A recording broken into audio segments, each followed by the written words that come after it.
Quelle vue! Le mur des Lamentations, l'église du Saint-Sépulcre et le dôme du Rocher.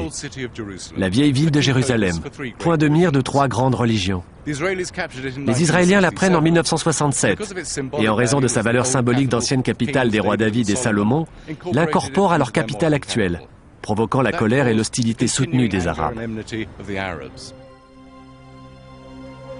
Après la mort de Salomon, dit la Bible, Israël s'est divisé en deux royaumes. Mais l'époque où David conquit Jérusalem et où Salomon construisit le temple, le Xe siècle, s'appelle la monarchie unifiée. Jérusalem était alors la glorieuse capitale de tout Israël. Le temple de Salomon n'existe plus depuis longtemps, mais il n'a jamais été oublié. Il était érigé sur la montagne où Abraham était prêt à sacrifier son fils. De nombreuses religions tiennent Jérusalem pour sacrée.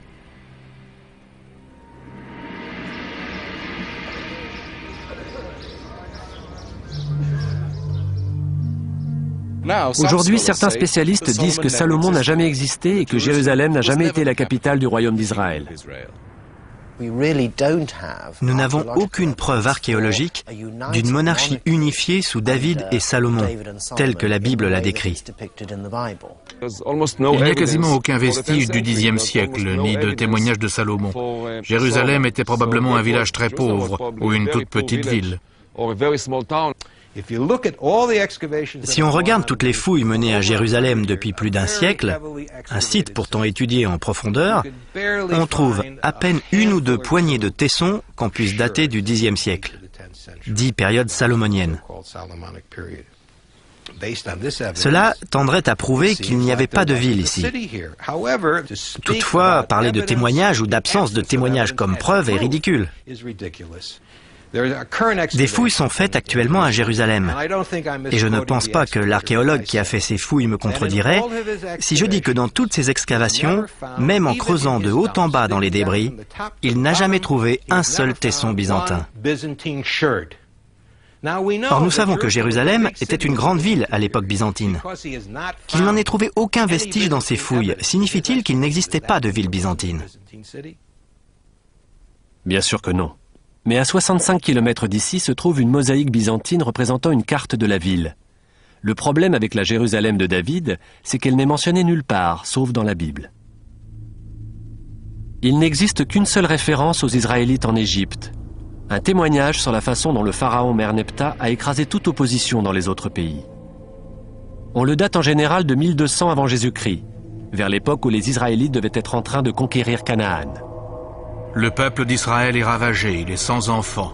La Palestine est devenue une veuve pour l'Égypte. Si nous n'avions pas la Bible, nous penserions que Merneptah a attaqué d'étranges Cananéens appelés peuples d'Israël, ce qui signifie adorateurs d'El, leur dieu principal, et les a balayés. On ne retrouve plus aucune mention du mot Israël pendant les 350 ans suivants.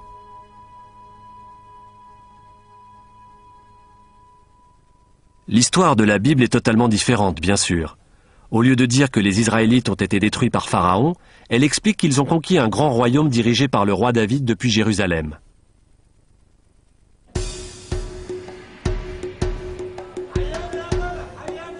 Si vous cherchez David à Jérusalem, vous le trouverez partout.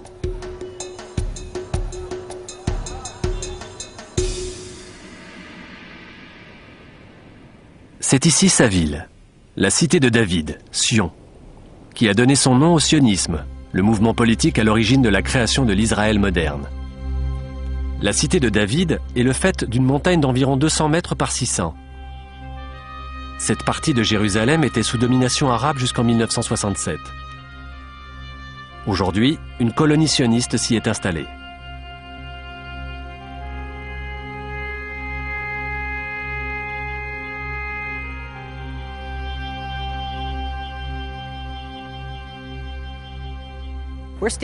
Nous sommes à l'endroit exact où s'élevait l'ancien palais du roi David. Pour l'essentiel, la Jérusalem de l'époque biblique était une colline entourée d'énormes montagnes s'étendant vers le sud. Et juste au-dessus de nous, au nord, c'est le mont du Temple, où était érigé le Saint-Temple. Il y a une raison politique à votre présence sur ce site très important pour les Juifs et pour l'histoire d'Israël, car cela enlève des terres aux Arabes. Protégez-vous le mont du Temple? Je dirais que oui. Vous devez comprendre que le fait que le mont du Temple soit ici, et que ceci en soit le corridor d'accès, joue un rôle majeur dans les politiques de future colonisation. Mais le site a surtout une grande importance historique et archéologique. Archéologie et politique vont de pair. Ces colons juifs financent les fouilles menées sous leurs pieds par le département israélien des Antiquités à la recherche de la preuve que David et Salomon ont régné sur Israël depuis le mont Sion. Pourquoi est-il important que vous puissiez prévoir, quand vous en aurez les moyens, de creuser pour trouver le palais? Je peux facilement regarder en bas et voir les limites de la cité de Jérusalem de la perspective du roi David. Je peux l'imaginer assis dans son palais, rédigeant le livre des psaumes, et je peux comprendre ce qu'il décrit. Mais il y a encore tant de choses que nous ne comprenons pas sur le fonctionnement de la cité et la vie de ses habitants, qu'à chaque fois que nous plantons une pelle dans le sol, nous remontons de nouveaux témoignages et de nouveaux passages de la Bible prennent vie. Peut-être ce siège de toilette du 8e siècle avant Jésus-Christ illustre-t-il le deuxième livre des Rois, chapitre 18, verset 27. Je regarderai plus tard. Il était dans une maison construite dans cette structure beaucoup plus ancienne et massive, probablement la forteresse dont parle la Bible. David s'empara de la forteresse de Sion. David s'établit dans la forteresse et l'appela la cité de David. Et David construisit tout autour. La forteresse semble dater de 200 ans avant David. Elle existait donc à son époque. Et quelques fragments de poterie de son temps ont été trouvés dans la structure, mais aucune trace de la cité de David. Les seuls nouveaux bâtiments découverts sont du 8e siècle, 200 ans après lui. Les colons attendent des nouvelles fouilles qu'elles complètent ces fragments, en apportant la preuve concrète de la présence des Israélites à Jérusalem au Xe siècle. Nous sommes à l'extérieur de la cité de David. La cité est là. Nous sommes devant le mur extérieur et nous ne pouvons pas y grimper. La question est, à quelle époque cette enceinte protégeait-elle la cité de David? Aurait-elle pu être construite par David ou Salomon? Non, parce que nos fouilles au sommet du mur et derrière lui, à l'intérieur de la cité, n'ont révélé que des poteries datant de 2 siècles après David et Salomon, du 8e siècle.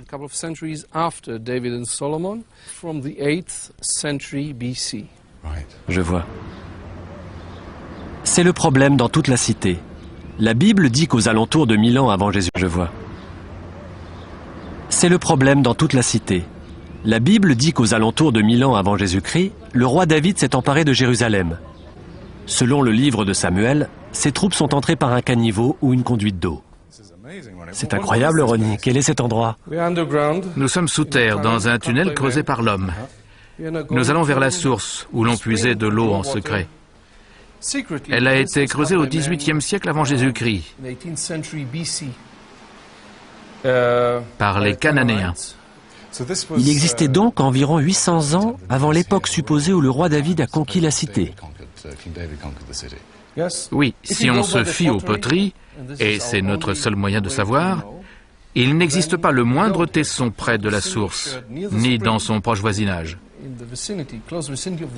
Jusqu'à présent, les fouilles n'ont pas ramené le moindre fragment datant du Xe siècle avant Jésus-Christ, c'est-à-dire de l'époque de David. Nous sommes donc en présence d'un conflit entre les textes et les découvertes archéologiques. Ce sont les colons juifs qui financent vos fouilles, Ronnie, mais vous n'avez pas trouvé la cité de David. Sont-ils satisfaits de votre travail? Nous ne cherchons pas la cité de David, ni les traces du roi David pour eux. Nous dégageons tout ce qui se trouve ici. Je sais que nous avons un problème. Nous, les archéologues et les spécialistes de la Bible, nous avons un problème avec la présence des Israélites.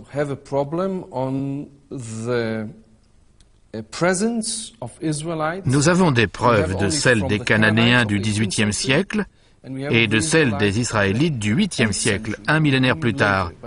Mais entre les deux, nous n'avons rien. Au Xe siècle, personne n'a cassé un seau ou un plat de cuisson en terre cuite, ce qui est très difficile à accepter car dans l'Antiquité, on brisait d'énormes quantités de poterie. S'il n'y a rien du Xe siècle, cela signifie qu'il n'y avait personne près de cette source à cette époque.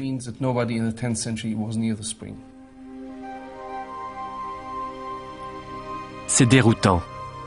L'histoire chrétienne dit que Jésus était un descendant de David. Voici la cité sur laquelle David et Salomon régnaient il y a plus de 3000 ans.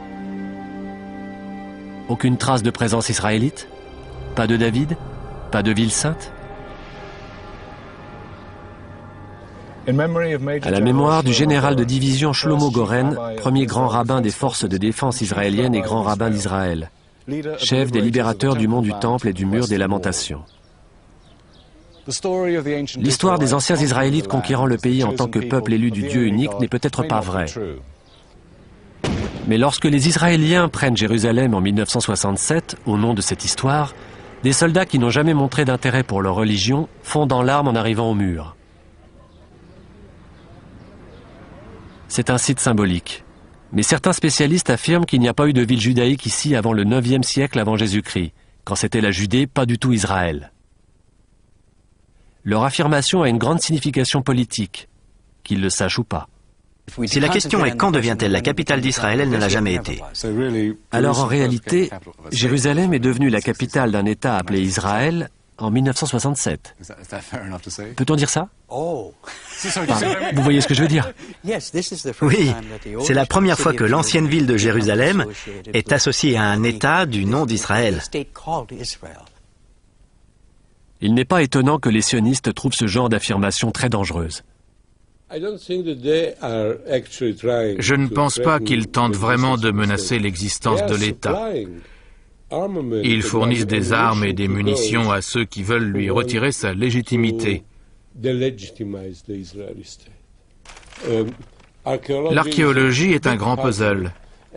Et même si vous dites que je n'ai pas trouvé telle ou telle pierre, il en reste largement assez pour reconstituer le tableau.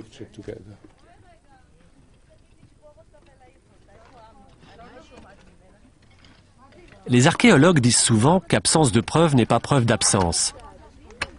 Ce n'est pas parce qu'ils ne trouvent pas de témoignages que Jérusalem était la capitale du roi David qu'elle n'existait pas. Peut-être est-ce un problème général. Peut-être est-il difficile de trouver des traces de qui que ce soit si longtemps après. J'ai donc vérifié. Le peuple de David est absent. Et celui de Goliath?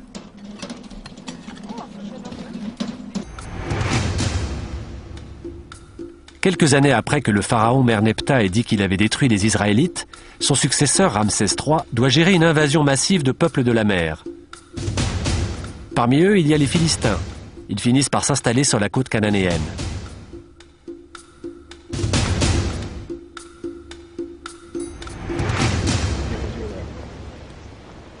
Larry Steiger creuse sur un de leurs sites, Ashkelon. Bizarrement, il n'a pas eu le même problème.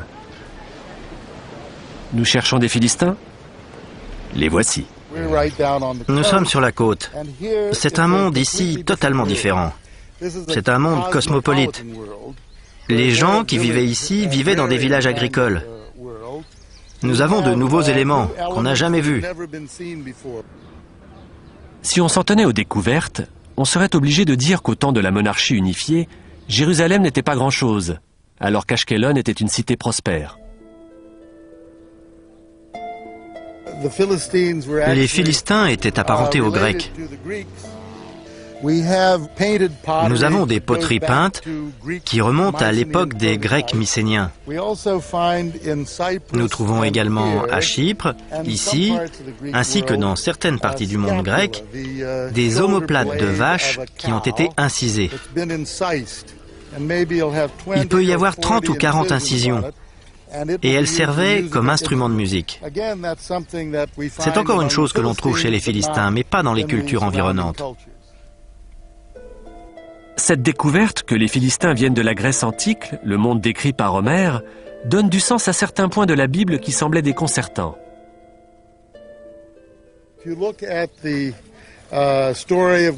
Si on prend l'histoire de David et de Goliath, David, bien sûr, ne porte pas d'armure. Il n'a pas de casque, à l'inverse de Goliath. Nous savons que les Cananéens et les Israélites n'avaient pas de casque. mais que les Grecs en avaient. Goliath est essentiellement un guerrier mycénien. Il porte une pièce que les Cananéens et les Israélites ne porteraient jamais. Il a des protège-tibias, et ils sont en métal. Est-ce qu'Onsvable aurait-il ainsi été équipé? Nous disposons du vase des guerriers de Mycène, et ces guerriers portaient des casques et des protège-tibias. Il est impossible que quelqu'un puisse suggérer autant de détails précis sur eux, comme nous en avons dans la Bible, sans avoir des sources fiables.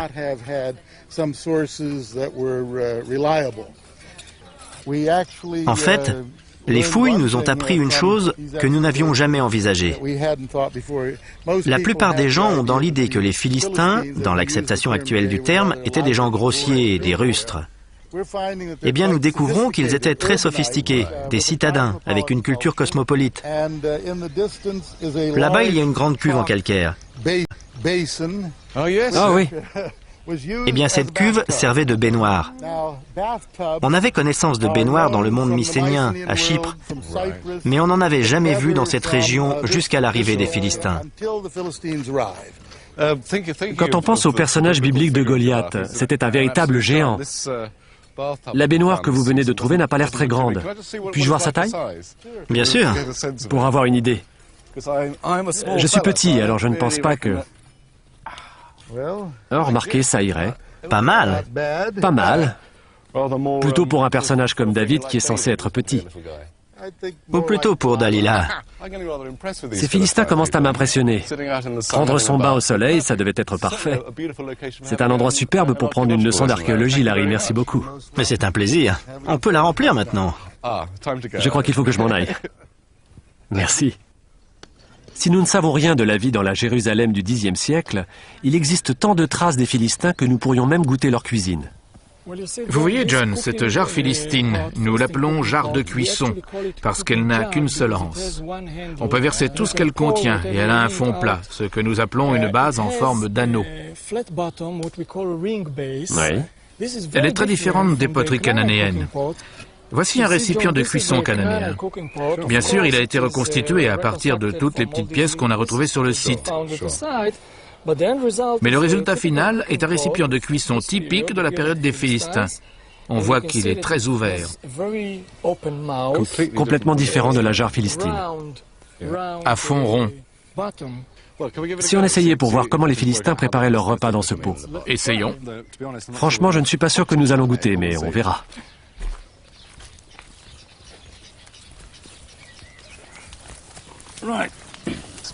C'est très chaud. Vous voyez, on place le pot dans le feu d'une manière très différente des Cananéens. Il est enterré dans la cendre. De telles jarres n'ont jamais été utilisées en Israël avant l'arrivée des Philistins. Si seulement il y avait des preuves aussi concrètes des Israélites à Jérusalem, ou n'importe où. Il se passe quelque chose, ça bouillonne là-dedans. C'est d'un vert sinistre. C'est assez chaud? Pas terriblement. Vous pouvez la tenir? Oui. Vous voulez un peu de viande? Je vais peut-être goûter la soupe d'abord. À vous le privilège. À vous l'honneur, après tout, c'est vous l'archéologue. Oui. Ce n'est pas par l'acheter, honnêtement. Ça manque sûrement de sel. Vous devriez goûter. C'est délicieux.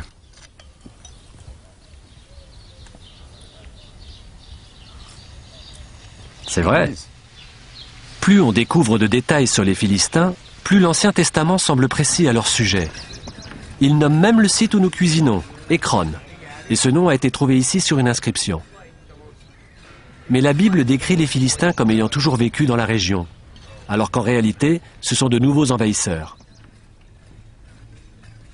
Aux alentours de 1200 avant Jésus-Christ, au temps de la guerre de Troie, la Méditerranée orientale est en plein chaos. Des populations entières se déplacent.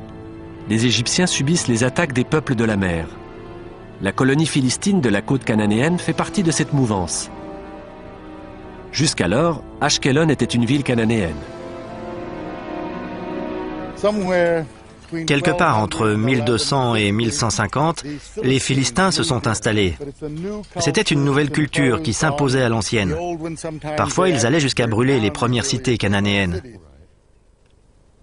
En fait, de nombreux spécialistes pensent que les Israélites étaient des réfugiés cananéens, des bergers installés dans les collines à cause du désordre dans les plaines fertiles.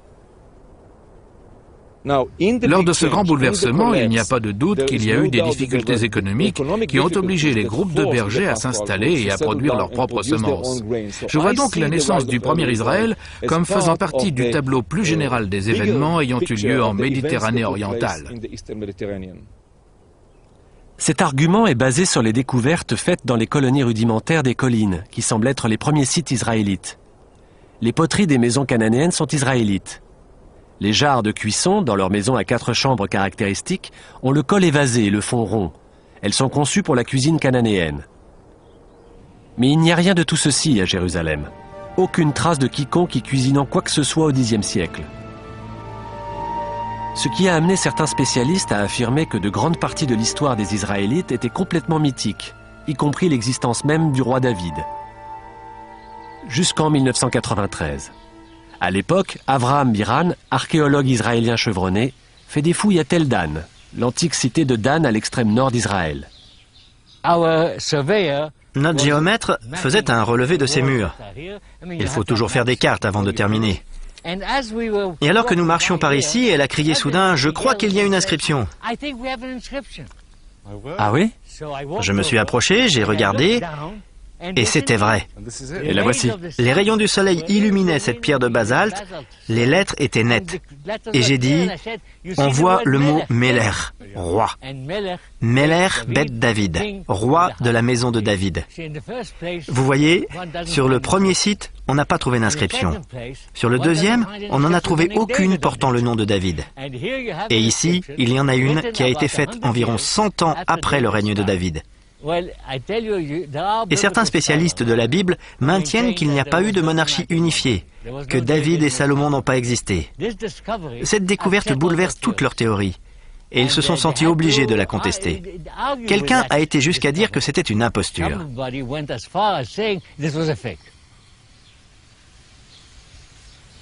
Malgré tout, la plupart des spécialistes reconnaissent aujourd'hui l'existence du roi David. Mais roi de quoi exactement ? Le défi à l'histoire biblique demeure. Si David avait été un roi important, on en aurait trouvé des traces dans certains documents historiques contemporains, dans les textes assyriens, ceux d'Anatolie, d'Égypte. Si c'était un si grand personnage, on serait certainement tombé sur lui. Quant à Salomon, son successeur, il était censé être un plus grand personnage encore. Je vais donc partir à sa recherche.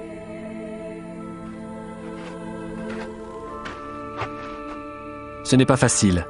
Quel que soit l'endroit où on le cherche, on trouve quelqu'un d'autre.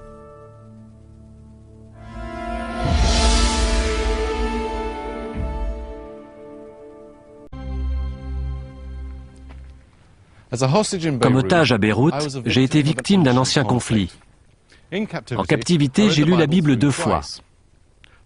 Les batailles qui y sont livrées pour le droit à la propriété de la terre d'Israël éveillaient un écho très précis en moi. Mais en faisant cette série, j'ai découvert que le passé lui-même est un champ de bataille. Jusqu'à présent, j'ai appris que malgré ce que dit la Bible, les preuves indiquent que les Israélites ne sont pas venus d'Égypte pour conquérir Canaan, qu'ils sont issus de la population locale et qu'il n'existe aucune trace d'une cité à Jérusalem au temps de David et de Salomon. Si certains n'acceptent pas qu'il y ait eu une cité salomonienne à Jérusalem au Xe siècle, c'est parce que c'est dans la Bible. La Bible est suspecte. Jérusalem était probablement un village pauvre. Pour beaucoup d'Israéliens, la Bible hébraïque est le socle de l'État actuel. La remettre en question, c'est remettre en question le droit à l'existence d'Israël. Il n'y a quasiment aucune preuve pour le Xe siècle. Dire que l'absence de preuve est une preuve est ridicule. N'utilisez pas la Bible, laissez-la chez vous, vous y viendrez plus tard. Si on travaille sans la Bible, tout ce qui reste, ce sont des ossements, des peaux et des plats. À quoi ça sert? La querelle au sujet de ce qui est vrai et de ce qui ne l'est pas dans la Bible peut briser la vie des gens. C'est pourquoi je suis venu ici, aux mines du roi Salomon.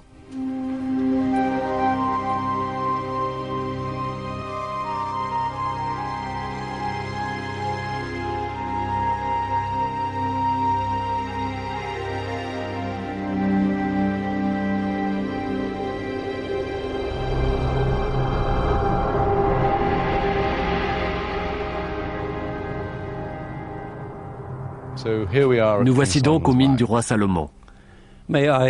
Puis-je vous corriger? Ce sont des mines, mais ce ne sont pas celles du roi Salomon, ni ici, ni ailleurs dans la région. La Bible décrit l'ère du roi Salomon comme le seul moment où un roi israélite a régné sur tout le pays et qu'il était en paix. La paix régnait sur toutes ses frontières. Et Judée et Israël vécurent en sécurité, chaque homme sous ses vignes et son figuier, sous le règne de Salomon.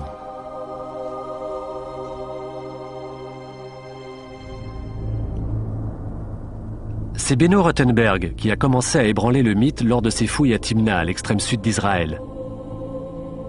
Les mines qui s'y trouvent étaient censées avoir donné à Salomon sa fabuleuse richesse. Les mines du roi Salomon sont une histoire merveilleuse. Là, vous voyez un sanctuaire ou un temple bâti par les expéditions minières égyptiennes. Mais il ne date pas du Xe siècle, de l'époque salomonienne. Il est du XIIIe ou du XIIe siècle, parce que la poterie de bronze est plus tardive. Et c'est là que mes problèmes ont commencé. Parce que je disais, directement ou indirectement, qu'il n'y avait pas de roi Salomon dans la région. Il y a eu une conférence à Eilat en 1962, tous les archéologues étaient présents, mais on ne m'a pas permis de parler. Ce qui est bizarre, c'est que les mines du roi Salomon n'apparaissent même pas dans la Bible. Cette histoire date du XIXe siècle. Mais cela a été pris comme une attaque contre le roi Salomon lui-même, et l'establishment a fait taire Rothenberg. Ça allait à l'encontre du concept d'archéologie biblique. Et puis ils me détestaient parce que je réussissais à le prouver grâce à des milliers d'objets, des découvertes faites dans le temple, y compris des inscriptions. Il n'y avait pas de discussion possible, parce que les noms des rois remontaient à des centaines d'années avant le roi Salomon. J'ai dû quitter les universités d'Israël et partir à l'étranger à cause de cette situation personnelle impossible.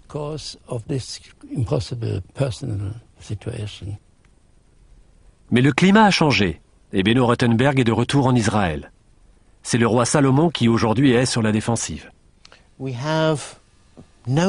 n'avons aucune preuve de l'existence du roi Salomon et de son royaume. Aucune source écrite ne mentionne Salomon. Aucun texte contemporain ne le cite. Et pour autant que je sache, il n'est mentionné dans aucun texte contemporain étranger. Voici Megiddo, une ville dont la Bible dit qu'elle a été reconstruite par Salomon. Lorsque ces structures ont été déterrées dans les années 30, on les a identifiées comme les écuries du roi Salomon.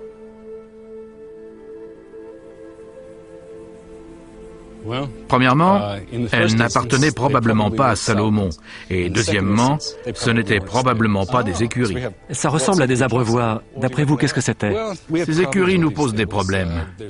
Il n'y a pas de système de drainage dessous, aucun moyen d'acheminer le fourrage et l'eau nécessaire aux chevaux sans un énorme investissement en travail. Et la plupart des abreuvoirs sont incomplets. Les extrémités sont brisées, des canaux y sont creusés, et celui-là a même un rapport avec des poids. Alors comment un archéologue explique-t-il ce site? Dans la mesure où nous n'avons pas trouvé le moindre os de cheval, nous cherchons une sorte de liquide visqueux qui ne coulerait pas des abreuvoirs cassés. Probablement quelque chose qui devait être moulé en rondelles, qu'on pouvait traiter dans l'un de ces abreuvoirs et peut-être découpé en galettes, puis envoyé à l'exportation sans récipient d'argile. Quelque chose comme de l'opium me vient à l'esprit. Vous pensez donc que les anciens rois israélites étaient en fait des trafiquants de drogue? C'est le scénario qui comblerait mes vœux. J'espère vraiment que c'est le cas. Nous avons des preuves de l'exportation de drogue de cette région durant l'âge d'or de l'Empire assyrien, donc ce n'est pas totalement fantaisiste. Il y avait du pavot dans la région. On en voit sur cette monnaie juive tardive. Si ce n'était pas Salomon, alors qui a bâti ça? Ce site en particulier, ces écuries, sont d'une période qu'on attribue en général au IXe siècle avant Jésus-Christ, plus ou moins contemporaine d'Akab. Le lendemain, je me trouvais sur un autre site de fouilles, l'antique cité d'Hatzor, quand une découverte très surprenante a été faite, datant de la même époque que ces abreuvoirs de pierre. C'est une belle pièce. Regardez. Nous n'en avions trouvé qu'une seule comme ça depuis toutes ces années à Hatzor. Mais c'est difficile, on ne va pas la nettoyer maintenant. On va la sortir. Est-il possible que ce soit une pipe? D'après la Bible, le roi Salomon a reconstruit 3 villes, Gézer, Hatzor et Megiddo.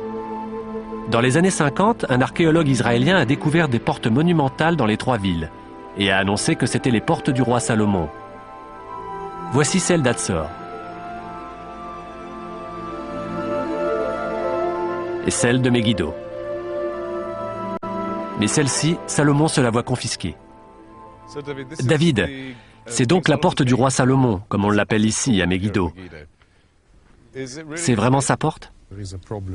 Il y a un problème, parce que cette porte fait partie d'un mur d'enceinte bâti à une date ultérieure. Il est de la période plus tardive de la monarchie israélite, de la fin du 9e ou même du 8e siècle avant l'ère chrétienne, bien après Salomon.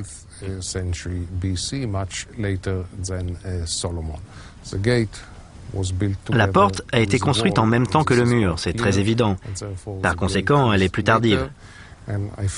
Le roi Salomon se retourne probablement dans sa tombe quand il entend qu'elle lui est attribuée.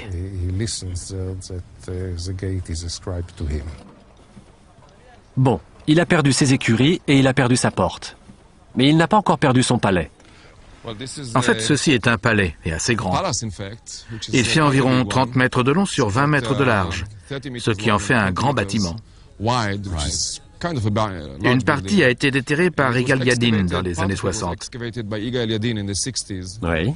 Il l'a identifié comme un palais à juste titre, et il l'a daté du temps de Salomon. Il avait raison? D'après ce que je comprends, il a été bâti au début du 9e siècle, au temps du royaume du nord d'Israël, à l'époque où il était dominé par la Samarie, probablement sous le règne du roi Akab. Encore Akab, le roi des écuries, du laboratoire d'opium, roi des portes et roi du palais. Mais qui est donc le roi Akab? Selon la Bible, Salomon était un roi très particulier. Le Seigneur apparut à Salomon en rêve et lui dit « Demande ce que tu veux que je te donne. » Salomon demande le pouvoir de juger.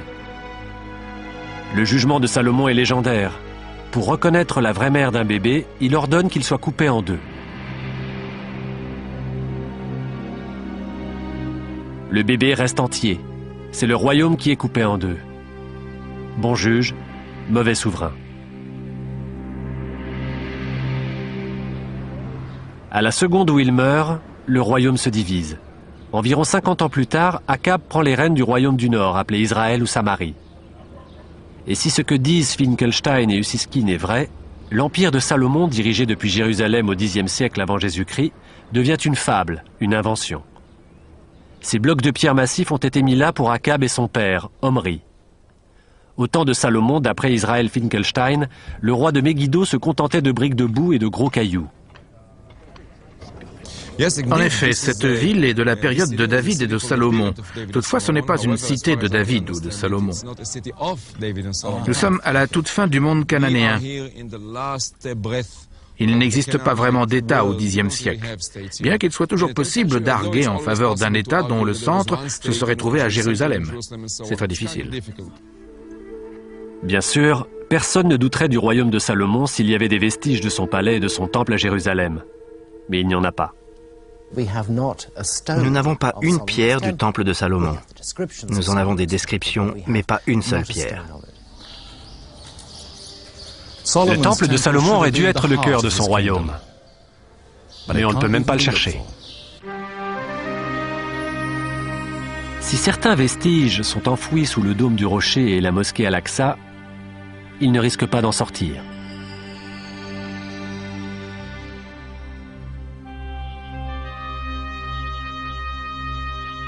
Qu'est-ce qui a convaincu certains archéologues que les beaux bâtiments que l'on pensait dater de Salomon appartiennent en fait à une période plus tardive?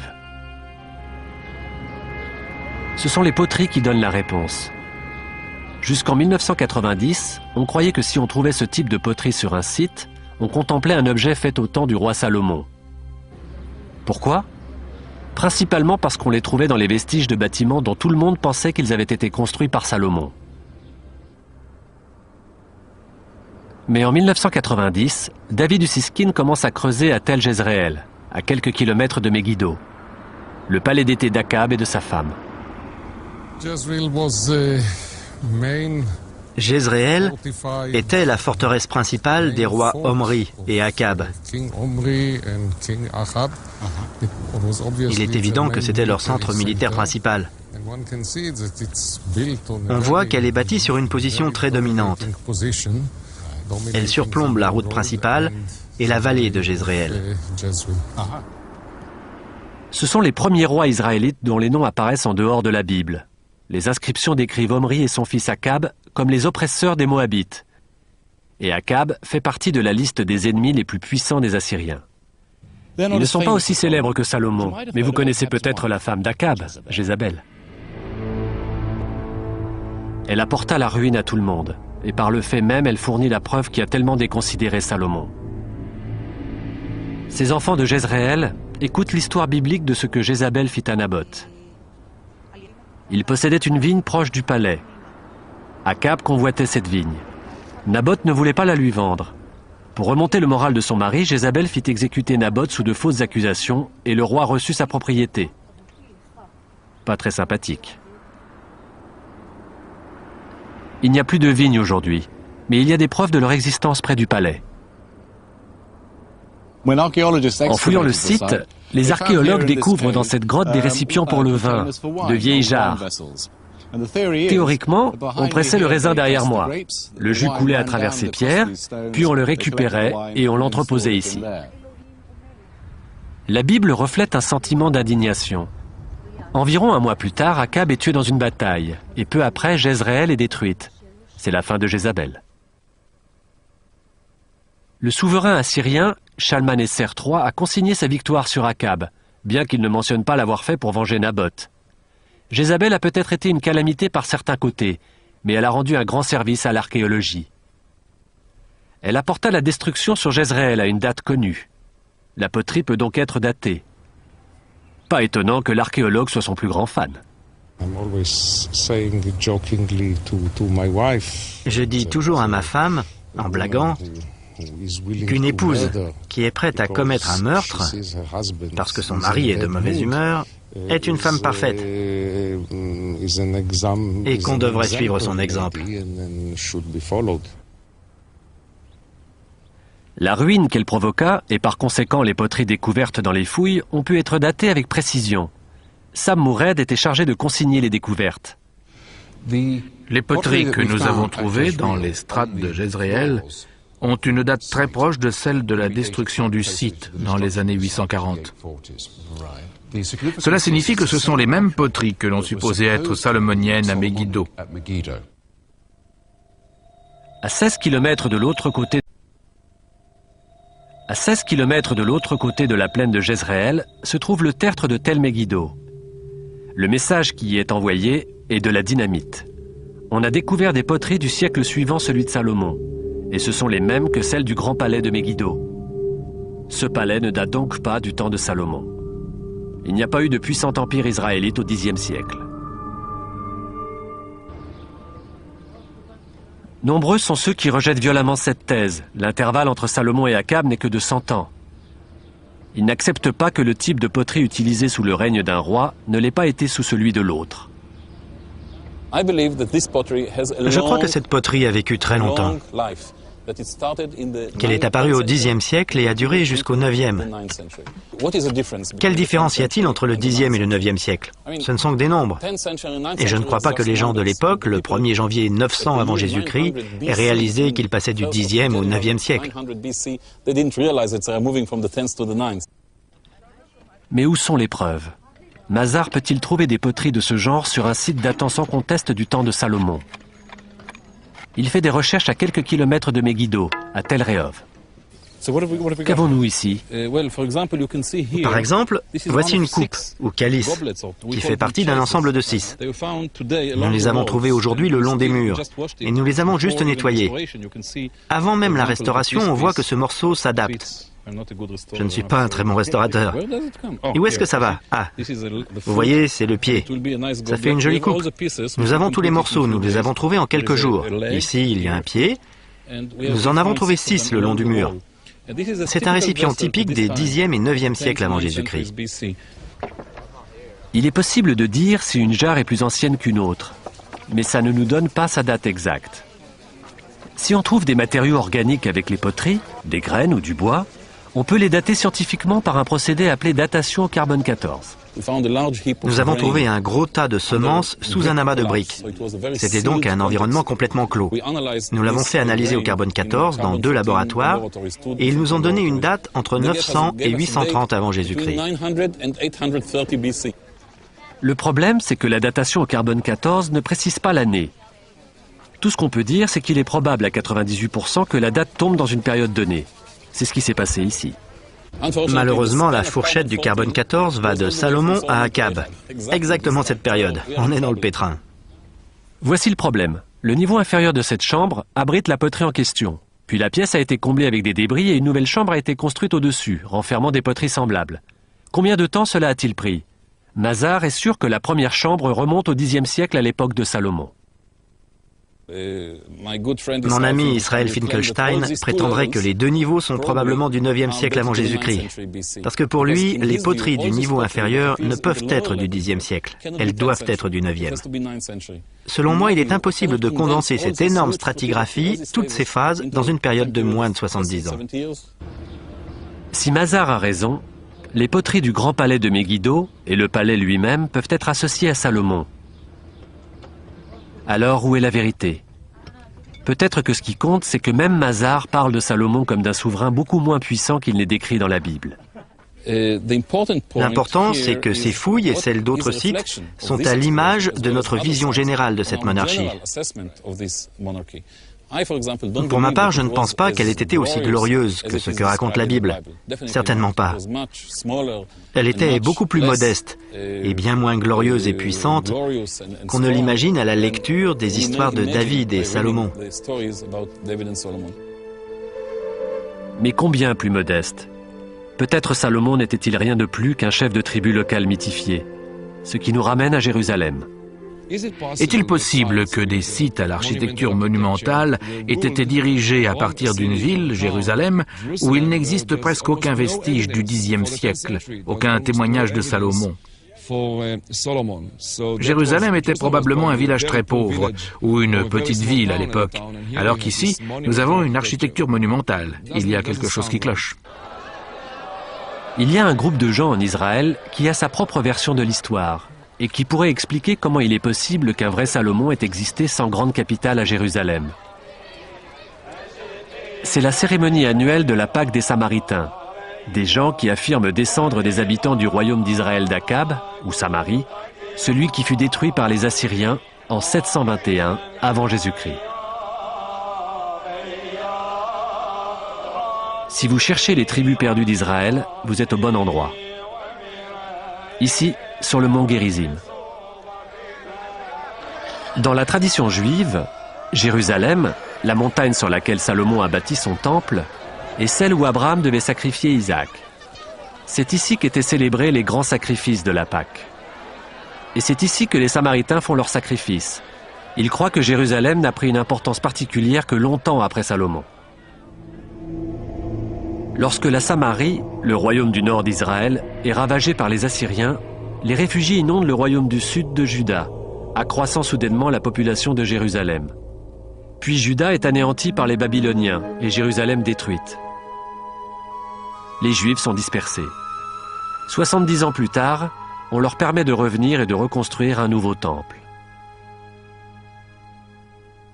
Les Samaritains, héritiers du royaume du Nord, soutiennent encore que lorsque cela se produisit, les traditions associées à leur propre site sacré furent transférées en bloc à Jérusalem. Ils croient qu'un Salomon a existé, mais rejettent les livres de la Bible qui décrivent Jérusalem comme sa capitale. Aujourd'hui, la version samaritaine de l'histoire a l'appui d'universitaires.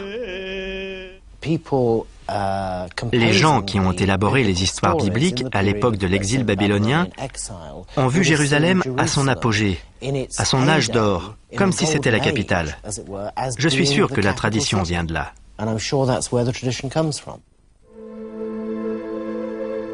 Personne ne peut être certain de l'existence de Salomon, ni de son temple.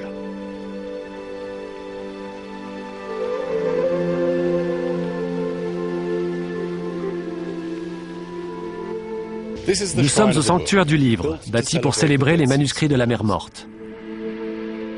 Jusqu'à leur découverte, la version la plus vieille de l'Ancien Testament avait 1000 ans. Les manuscrits ont 1000 ans de plus. Mais les histoires sur Salomon et son temple remontent encore 1000 ans en arrière. Ont-elles été écrites par des témoins oculaires, des journalistes, des historiens, ou bien réécrites ou inventées des siècles plus tard par des gens qui tentaient d'enseigner la version de l'histoire à laquelle ils voulaient faire croire? La prochaine fois, j'espère obtenir une réponse.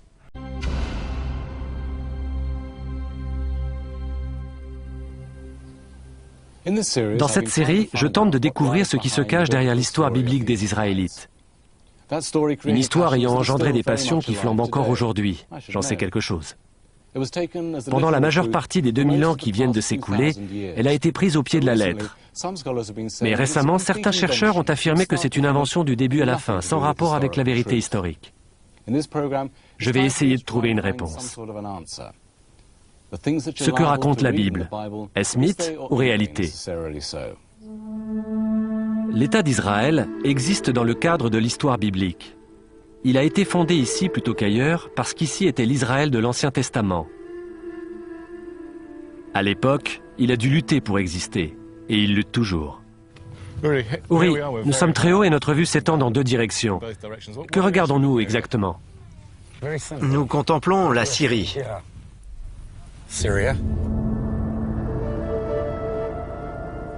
La Syrie et Israël sont en état de guerre depuis plus de 50 ans. Uri Zelzion, un Israélien, vit en territoire syrien occupé, dans les hauteurs du Golan. Quand a-t-on construit ce bunker? Après la guerre des 6 jours, en 1968. A-t-il été utilisé en temps de guerre? Oui, en 1973, les Syriens l'ont lourdement mitraillé. Ce que nous entendons maintenant, c'est le bruit de la vraie bataille en 1973 dans la vallée des larmes. Il y a eu une énorme bataille de chars entre les Israéliens et les Syriens. C'est ce bruit qu'on entend. C'est le vrai enregistrement? Oui, c'est le vrai enregistrement.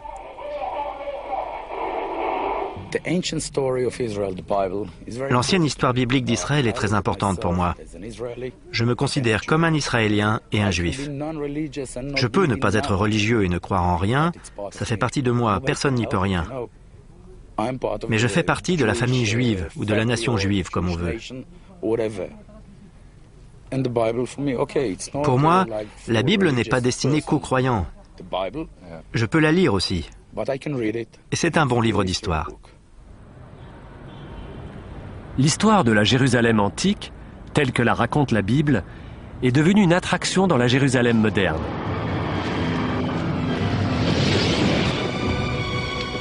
La Bible dit que Dieu a libéré les Israélites de l'esclavage en Égypte et que ceux-ci, dévoués à son culte, ont conquis Canaan.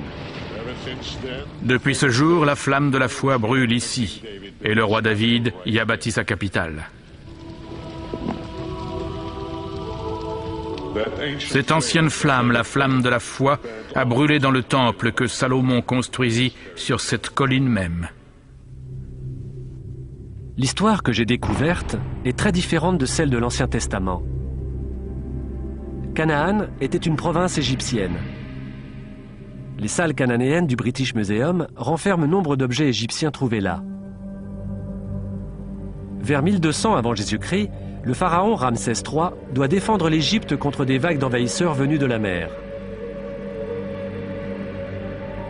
Des populations entières se déplacent, dont les Philistins. La domination égyptienne s'effondre au moment où les Philistins s'installent à Canaan. En cette période de chaos, des gens, apparemment des Cananéens, s'installent avec leur bétail sur des terres inhabitées dans les collines. Ils s'appellent eux-mêmes les Israélites. Il n'existe aucune preuve qu'ils venaient d'Égypte. Mais ils ont choisi de ne pas manger de porc. Finalement, au IXe siècle, naît le royaume d'Israël, où l'on adore les dieux de Canaan, et dont le dieu principal se nomme Yahvé. Jérusalem ne se trouve pas dans ce royaume. Elle est située plus au sud, dans une région moins développée, Juda. Alors pourquoi l'Ancien Testament raconte-t-il cette histoire? Pourquoi et quand a-t-il été écrit? Les traces les plus anciennes du texte se trouvent au sanctuaire du livre, à Jérusalem. Sanctuaire, un nom bizarre pour un musée. Mais ce texte est sacré. Les parchemins les plus anciens remontent au IIe siècle avant Jésus-Christ. Ils représentent une tradition de copie minutieuse de ce qu'on appelle les 5 livres de Moïse, la Torah, toujours en usage aujourd'hui. On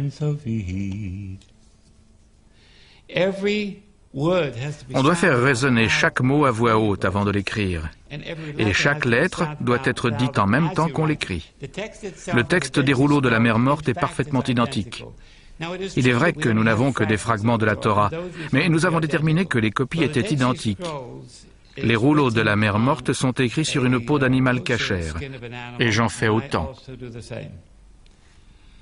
Ils sont écrits avec une encre particulière que je fabrique selon une recette vieille de 2000 ans. Dans les rouleaux, chaque partie de la Torah devait être vérifiée avec la même précision et de la même manière que je le fais. Et pour s'assurer de la parfaite précision de sa copie, le scribe ne lit pas le livre qu'il écrit, il en compte les lettres. Son travail, à la fin de l'écriture de chaque partie de sa Torah, est de compter et de s'assurer qu'il ne manque aucune lettre. Puis, quand il a terminé l'écriture de tout le rouleau, il doit tout recompter, du début à la fin.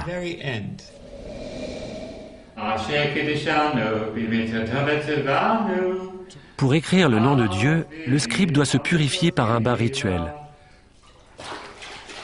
Les scribes qui ont rédigé les manuscrits de la mer Morte utilisaient aussi ces bains. Mais à quand remonte cette tradition des copistes? Au temps décrit dans les livres de la Bible ou au temps des manuscrits de la mer Morte? La Bible, ancienne et véridique, ou pas si vieille que ça, est fausse? Elle contient pourtant des détails précis sur la vie telle qu'elle était bien des siècles avant que les manuscrits ne soient copiés. Ma traduction de la Bible dit: Il ne se trouvait aucun forgeron sur toute la terre d'Israël. Tous les Israélites allèrent chez les Philistins pour que chaque homme fasse aiguiser le soc de sa charrue et sa hache, et ils avaient une lime. Apparemment, le mot lime est une supposition. L'hébreu dit une charge d'un pime. Mais la signification en a été oubliée il y a plus de 2000 ans. Ce n'est que lorsque les archéologues ont découvert ces poids de pierre en forme de petits dômes et qu'ils les ont retournés qu'ils ont vu écrit « Pim ». Tout simplement. Et alors en un instant, tout est devenu beaucoup plus clair. Nous avons compris qu'il parlait de peser de la monnaie, de l'argent servant à payer l'aiguisage des outils.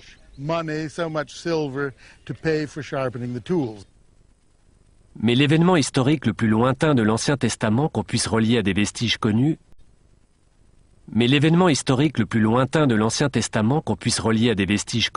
est consigné sur ce monument datant des années 840 avant Jésus-Christ. Il commémore la victoire du roi Moabite sur le roi d'Israël. La Bible dit que les Moabites ont perdu. Ça ressemble à l'histoire telle que nous la connaissons et l'aimons, relation partiale d'événements réels. À partir de ce moment, on trouve l'écho de l'histoire de la Bible dans certains documents d'un nouvel empire, l'Assyrie. L'Assyrie fait de la sauvagerie un art. Prisonniers écorchés vifs, vautours transportant des entrailles humaines, piles de têtes humaines. Ni Israël ni Juda n'avaient jamais rien vu de tel. C'était un empire d'une toute autre envergure. inimaginables, aux politiques très différentes. Auparavant, lorsqu'on traitait avec l'Empire égyptien, les paiements étaient négociés en termes de tribut, d'impôts. Les Assyriens étaient complètement différents. Si on leur opposait la moindre résistance, ils vous tombaient dessus à bras raccourcis. Le taux d'imposition, le butin, le tribut qu'ils exigeaient était absolument écrasant. Et ils avaient pris le contrôle de la région. Ils en avaient pris le contrôle administratif et placé leur propre gouverneur. Et nous savons qu'en prenant leurs fonctions, ils ont déporté des pans entiers de population. C'est ce qui est arrivé à Israël. C'est exactement ce qui s'est passé. En 722 avant Jésus-Christ, les troupes assyriennes font marche vers le sud et rayent Israël de la carte. Elles prennent note qu'elles ont déporté 27 290 habitants. C'est la fin de l'histoire d'Israël.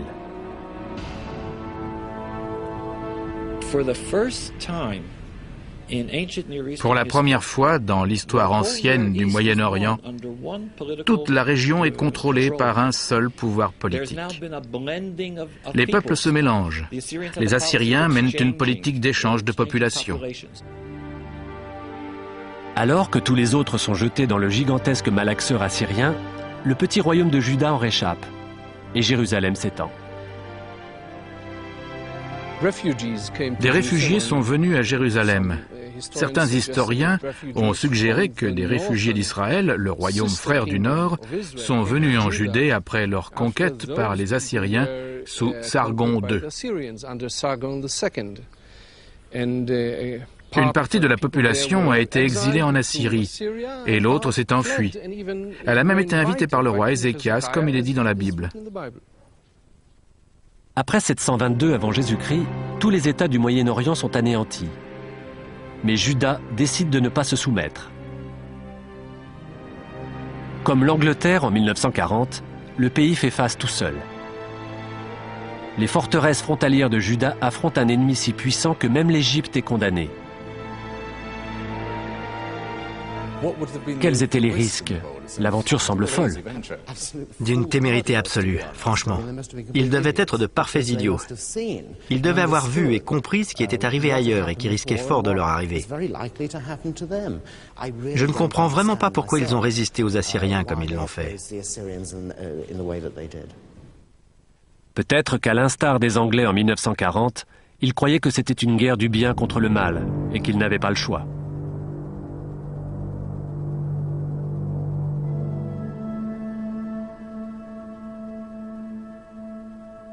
À la fin du 8e siècle avant Jésus-Christ, toutes les nations entourant Juda ont disparu. Leurs dieux s'inclinent devant la Syrie. Chacune d'elles vénère un groupe de dieux, mais elles ont toutes un dieu tutélaire. Lorsque l'on conquiert une région, on dit « Notre Dieu national a renversé le vôtre. Il l'a chassé à un niveau inférieur du Panthéon. » À présent, tous sont rabaissés, soumis à Assur, dieu de la Syrie. Non seulement Juda est seul, mais également Yahvé, son dieu principal. Serrant les rangs pour faire front, le roi Ézéchias ferme tous les lieux de culte à l'extérieur de Jérusalem. Dans le temple de Jérusalem, aucun dieu ne peut être adoré en dehors de Yahvé. L'attaque vient en 701 avant Jésus-Christ. Voici Lachish, bastion clé de Juda à une quarantaine de kilomètres au sud-ouest de la capitale, Jérusalem. C'était probablement le deuxième centre du royaume en importance. La Bible raconte sa défaite devant Sennachérib. Sennachérib, lui, raconte sa victoire sur un immense bas-relief dans son temple de Ninive. Là, vous voyez les troupes en marche, les béliers et l'immense rampe qu'ils construisirent pour escalader les murailles de la ville. Voici la rampe. Une fois cette ville prise, le royaume de Juda se réduit à Jérusalem, rien de plus. Sennachérib dit qu'il a enfermé Ézéchias, roi de Juda, dans Jérusalem, comme un oiseau dans une cage. Une cage bien préparée, qui dispose d'un approvisionnement en eau bien protégé. Sennachérib ne peut y entrer, mais Jérusalem est tout ce qui reste des royaumes d'Israël et de Juda. Votre pays est dévasté, vos villes sont consumées par le feu. Des étrangers dévorent vos campagnes sous vos yeux, ils ravagent et détruisent. Si l'Éternel des armées ne nous eût conservé un faible reste, nous aurions disparu comme Sodome et Gomorrhe. Mais ce reste est bien là, brûlant de défis. Vers 620 avant Jésus-Christ, sous un autre roi, Josias, Juda rejette les dieux étrangers encore plus fermement. Tout ce qui se rapporte aux dieux adorés par les Assyriens est détruit. Yahvé ne ressemble pas aux autres dieux. Cerné par le mal, son peuple doit défendre la justice et se tenir à part. Alors, disent les prophètes, il pourra garder sa terre. Si tu n'opprimes pas l'étranger, l'orphelin et la veuve, et que tu ne répands pas de sang innocent en ce lieu, ni ne marches derrière d'autres dieux pour ton malheur, alors je te ferai demeurer sur la terre que j'ai donnée à tes pères à jamais. À ce moment, 100 ans après la chute du royaume du Nord, un livre fait son apparition. Shaphan, le scribe, montra le livre de la Torah au roi et lui dit « Hilkia, le sacrificateur, m'a donné un livre. » Et Shaphan le lut devant le roi. C'est la première référence à l'existence d'un texte écrit. On l'appelle le rouleau de la Torah. Et il semble être le cœur de la Bible hébraïque. Mais est-ce un texte ancien ou Shaphan l'a-t-il écrit lui-même? Tout autre scribe le saurait. C'est incroyable ce qu'un scribe peut dire d'un autre scribe. Eric Ray n'a jamais vu ce rouleau du 19e siècle. Je vois que le sommet du Alep est un peu relevé, afin de pointer vers Dieu pour dire « Nous sommes bénis par Dieu ». Cela ne se faisait qu'en Tchécoslovaquie et je le vois dans l'Écriture. Mais en Tchécoslovaquie, il y avait un angle qui changeait quand on arrivait en Pologne. Ceci me dit que c'était un scribe tchécoslovaque qui écrivait en Pologne. Ce que j'étudie ensuite, si vous regardez sur le côté, vous voyez que le shin est incliné par là. Et pour y arriver, il faut se tenir loin de la table. Cela m'indique que c'est un gros homme qui écrit. Ensuite, je vois qu'il y a de grands espaces entre les lettres de certains mots, mais pas tous.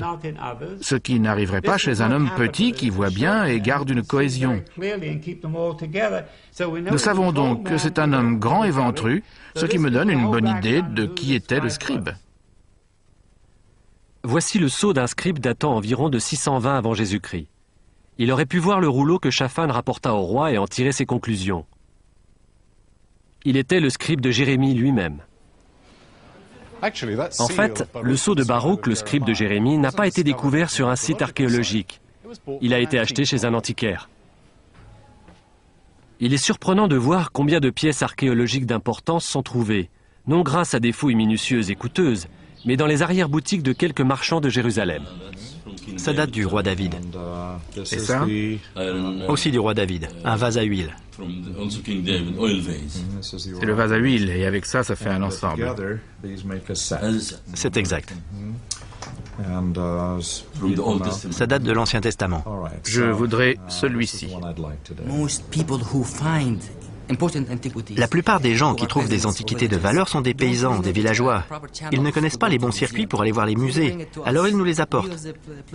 Les marchands jouent un rôle important en fournissant aux archéologues des informations sur les anciennes civilisations. Mais parfois, les anciens témoignent eux-mêmes. Jérémie et probablement son scribe Baruch ont laissé leurs commentaires sur le rouleau de Shaphan. Comment pouvez-vous dire « Nous avons la loi de Yahvé » ? Elle a été changée en mensonge par la plume trompeuse des scribes. Et tous les spécialistes que j'ai rencontrés sont persuadés qu'il est assez récent. Les livres du Deutéronome, Josué, les juges, les livres de Samuel et des rois ont été transcrits au 7e siècle, bien qu'il soit possible, bien sûr, qu'ils contiennent des textes antérieurs. C'était une histoire qui avait une temporalité, un objectif. Elle visait à montrer que l'obéissance à Dieu, et seulement l'obéissance, permettrait au peuple de Juda de demeurer sur la terre qui lui restait. Cette terre était le don de Dieu. C'était démontré dans des histoires comme celle de la chute des murs de Jéricho.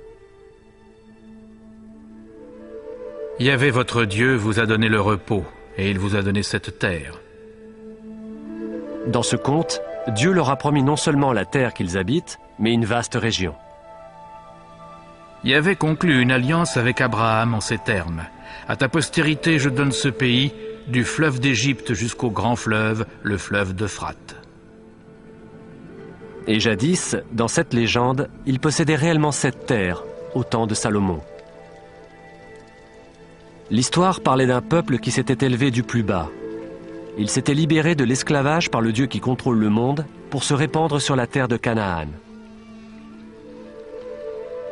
Et comme l'expliquaient les prophètes, s'ils manquaient à leur loyauté envers Yahvé, il les détruirait. Alors la colère de Yahvé s'enflammera contre vous et vous périrez rapidement, loin de la bonne terre qu'il vous a donnée. C'est une leçon du passé qui indique l'importance de bien se conduire vis-à-vis de Dieu si on veut conserver la terre. Elle amène une réflexion beaucoup plus profonde sur la relation à Dieu et à l'Alliance, et sur toutes les responsabilités qu'elle implique. Si vous désobéissez, dit le Lévitique, la terre vous vomira. Elle l'a fait. Le roi Josué de Juda utilise la Torah comme constitution de son État. Mais un pouvoir nouveau et encore plus puissant remplace les Assyriens. Et en 587 avant Jésus-Christ, le souverain babylonien Nabuchodonosor détruit Jérusalem et envoie des milliers de personnes en exil. Au bord des fleuves de Babylone, nous nous sommes assis et nous avons pleuré au souvenir de Sion.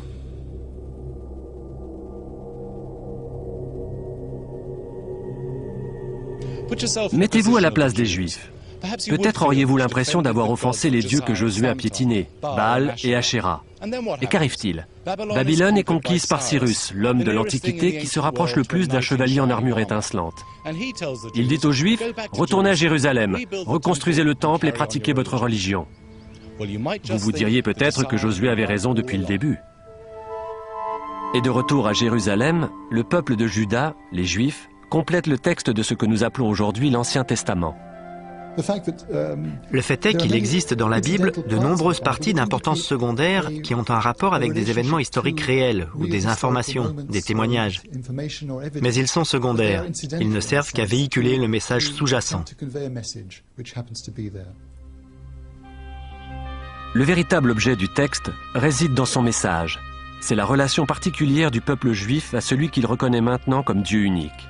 Une relation qu'ils ont projetée dans le passé, qu'elle ait été comprise par leurs ancêtres ou non, et qui signifiait qu'ils devaient non seulement adorer Yahvé, mais aussi faire le bien.